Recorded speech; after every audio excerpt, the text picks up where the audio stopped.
नमस्कार दोस्तों, आज के इस वीडियो में हम देखेंगे एनसीईआरटी क्लास 8 का हिस्ट्री बुक का चैप्टर 9 का सॉल्यूशन, जिसका नाम है महिलाएं, जाति और सुधार के लिए। यहाँ पर देखेंगे महिलाएं, जाति और सुधार। तो यहाँ पर देखेंगे, आगे बढ़ते हैं। यहाँ पर प्रश्न संख्या 1, यहाँ पर देखेंगे निम्नलिखित लोगों ने किन सामाजिक विचारों का समर्थन किया। तो यहाँ पर राजा राम मोहन राय, फिर दयानंद सरस्वती, यहाँ पर इनके नाम है और इन्होंने किन किन विचारों का समर्थन किया। तो यहाँ पर देखने मिलाएंगे, राजा राम मोहन रॉय ने किया यहाँ पर महिलाओं में शिक्षा का प्रसार, फिर दयानंद सरस्वती ने यहाँ पर विधवा पुनर्विवाह, फिर यहाँ पर देखेंगे आगे वीरासलिंगम पंतलु, तो इन्होंने किया जातिगत समानता और न्याय, फिर ज्योतिराव फूले, इन्होंने किया बाल विवाह उन्मूलन, फिर पंडिता रामाबाई, तो इन्होंने अछूतों के लिए सामाजिक समानता की। फिर उसके बाद यहाँ पर पेरियार, तो यहाँ पर पेरियार ने क्या किया कि अछूतों के लिए सामाजिक समानता किया। तो यहाँ पर इस प्रकार से ये भी जो हैं इन्हीं के श्रेणी में आते हैं। तो चलिए यहाँ पर अब देखते हैं प्रश्न संख्या 2।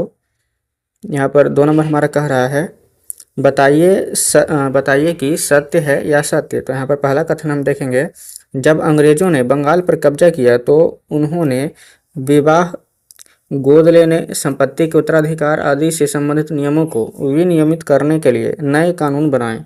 तो यहाँ पर ये हमारा कथन देखेंगे सत्य हो जाएगा।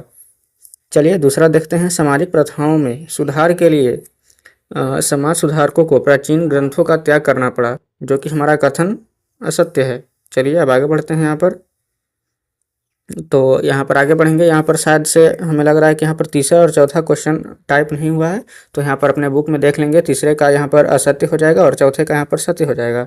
चलिए अब आगे बढ़ते हैं तीसरे प्रश्न की ओर। तो यहाँ पर देखेंगे तीसरा प्रश्न, प्राचीन ग्रंथों के ज्ञान से सुधारकों को नए कानून बनवाने में किस तरह मदद मिली। तो यहाँ पर उत्तर देखेंगे, सर्वप्रथम राजा राम मोहन राय जैसे सुधारकों ने इस तरह के प्रयोग किए। बाद में अन्य सुधारकों ने भी प्राचीन धर्म ग्रंथों का सहारा लिया। जब भी ये किसी हानिकारक प्रथा को वे चुनौती देना चाहते थे, तो अक्सर प्राचीन धार्मिक ग्रंथों के श्लोकों से ऐसे श्लोक या वाक्य खोजने का प्रयास करते थे जो उनकी इस सोच का समर्थन करते हों। इसके बाद वे दलील देते थे कि इस संबंधित वर्तमान रीति रिवाज प्रारंभिक परंपरा से खिलाफ है। अब देखेंगे यहाँ पर प्रश्न संख्या 4, लड़कियों को स्कूल ना भेजने के पीछे लोगों के पास कौन कौन से कारण थे। तो इसका उत्तर होगा पहला, लोगों को भय था कि स्कूल वाले लड़कियों को घर से निकाल ले जाएंगे और उन्हें घरेलू कामकाज नहीं करने देंगे। दूसरा, स्कूल जाने के लिए लड़कियों को सार्वजनिक स्थानों से गुजरना पड़ता था। उनकी मान्यता थी कि लड़कियों को सार्वजनिक स्थानों से दूर कर रखना चाहिए।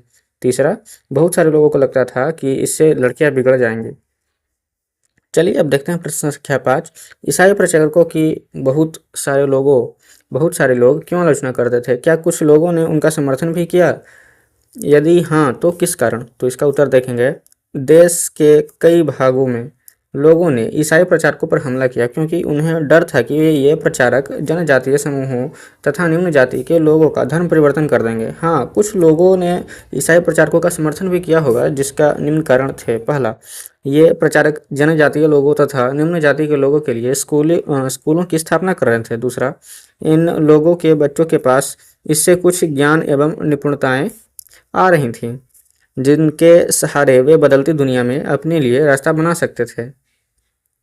अब देखेंगे प्रश्न संख्या 6, अंग्रेजों के काल में ऐसे लोगों के लिए कौन से नए अवसर पैदा हुए जो निम्न मानी जाने वाली जातियों से संबंधित थे। तो इसका उत्तर देखेंगे, पहला, शहरों में नौकरी के नए नए अवसर सामने आ रहे थे। नए स्थापित कारखानों तथा निगमों में नौकरियां मिल रही थी। दूसरा, मजदूरों, कूलियों, खुदाई करने वालों, ढोने वालों, ईंट बनाने वालों, नाली की सफाई करने वालों, जमादारों, रिक्शा खींचने वालों की दिनों दिन मांगे बढ़ती जा रही थी। तीसरा, असम, मॉरिशस तथा इंडोनेशिया के बगानों में भी नौकरी के अवसर बन रहे थे। चौथा, ईसाई प्रचारकों ने जनजातीय तथा निम्न जाति के बच्चों के लिए स्कूल की स्थापना की।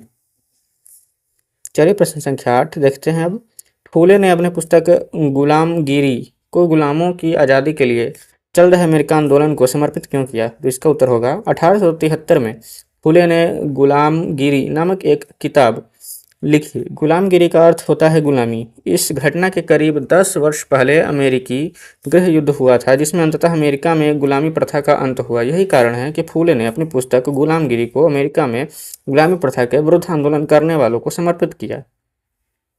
चलिए अब देखते हैं प्रश्न संख्या 9। मंदिर प्रवेश आंदोलन के जरिए अम्बेडकर क्या हासिल करना चाहते थे? तो इसका उत्तर होगा 1927 से 1935 के बीच अम्बेडकर ने मंदिरों में प्रवेश के लिए ऐसे 3 आंदोलन चलाए। वे पूरे देश को दिखाना चाहते थे कि समाज में जातीय पूर्वाग्रहों की जकड़ कितनी मजबूत है। वे अपने महार जाति के लोगों को मंदिर में प्रवेश का एक हक दिलाना चाहते थे। समाज के भेदभाव समाप्त करना उनका उद्देश्य था।